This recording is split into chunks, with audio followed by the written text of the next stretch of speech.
as big as I am now, but they showed me love before. So I told them, I turned down a paid show that night to go do that for them because they showed me love and they've always come to me humble. And I respect humbleness more than I respect money any day. Absolutely. Because I be around billionaires who I don't even respect. And I be around guys who don't even have nothing. How has your celebrity status changed the relationships between your family and friends? My mom don't care. Anytime I need to be humble, call my mom up. Like, she ain't trying to hear it. Like, she tickled by it. She love the articles. I try to mention her in every article because she gets so excited. So when I do articles, I always try to say my mom, and she's so proud. She's so proud. You know, it was a time where I didn't give her a lot of reasons to be proud. You know what I mean? So now she's glowing. And she supports it. She wants me to do more music that she can let people hear. Because my mom's very religious, so that's kind of like what inspired the song Ghetto. Because I didn't curse in the record, so you know that's real important for that. But my mom is everything to me. That's my best friend. That's my homie. You know, I love her. You know what I mean? It's nothing like my relationship with my mom. So without her, I'm nothing. And my mom keeps me humble. Like when I go over there, I still take out the trash. She don't care about no Miami. When I'm in Miami, I'm in a $300,000 car in a Bentley, and I'm in a $5 million home. When I come back to Philadelphia, I'm my mom's son. You know, she where my grandkids at? Bring my grandkids over. Come over here and see your mother. She ain't trying to hear about no 50 Cent or none of that. You know what I'm saying? Now, how many children do you have? I got a couple. Okay. You know what I mean? Like super dad. I'm super dad. I'm a better dad than I am a rapper or anything else. But it's like in this sick world, it's sad in this sick world because I'm such a proud father. I want to show my kids off, but I keep that out of interviews and I keep that out because this world is sick right now. Yes, it is. You know, I just recently exposed, you know, somebody who is, you know, a sexual offender. You know, I actually started an organization, you know, Rappers Against Rape, and trying to help women. And we like, so I keep my kids out the public eye. They all beautiful and they all love me and they gonna watch this because they watch everything I do. So I love y'all, but I keep that totally.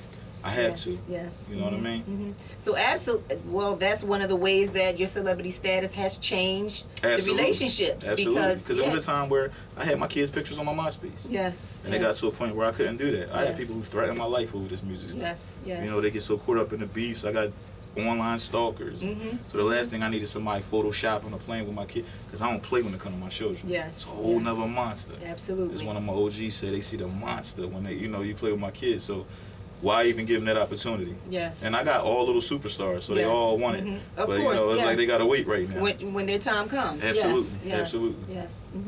Let's talk about thugging and what the term thugging means to Tone Trump. When I made the record Thuggin', I explained this in the initial interview announcing the record. Thuggin' wasn't about snatching no pocketbooks and robbing no banks. Thuggin' was about getting up 5 in the morning and going and get what you gotta get. Thuggin' is about paying your child daycare. Thuggin' is about wearing that $5,000 mink. Thuggin' is about just upgrading your life, upgrading your jewelry, upgrading your cars.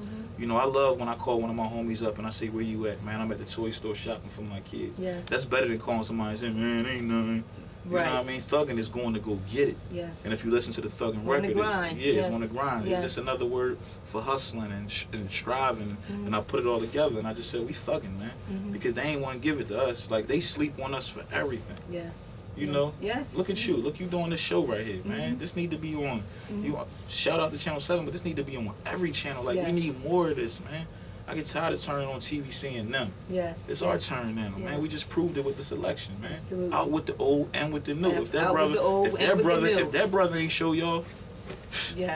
Exactly, You know what I mean? I'm feeling that out with the old and with the new. You the new. You the new. And you the new also. You the new. Like, it's time for Oprah to, like, chill out. Like, she go up there, like, you know what I mean, pop your collar. So I'm with you on it. Like, you new blood. Feel it. You know, live it. You know what I mean? Upgrade it. So that's how I feel about thugging. Oh, that's wonderful. People misconception, like, people talk, and I say some hardcore lyrics, but you gotta understand, when I come from the bottom. I come from the worst, so I can't talk about living there. I'm not from Orlando. I can't talk about how we used to run past Disney World. I talk about Lex Street, Hoop Street, Beirut, Pratt Street. I talk about stuff that me and my friends are and coming across every day.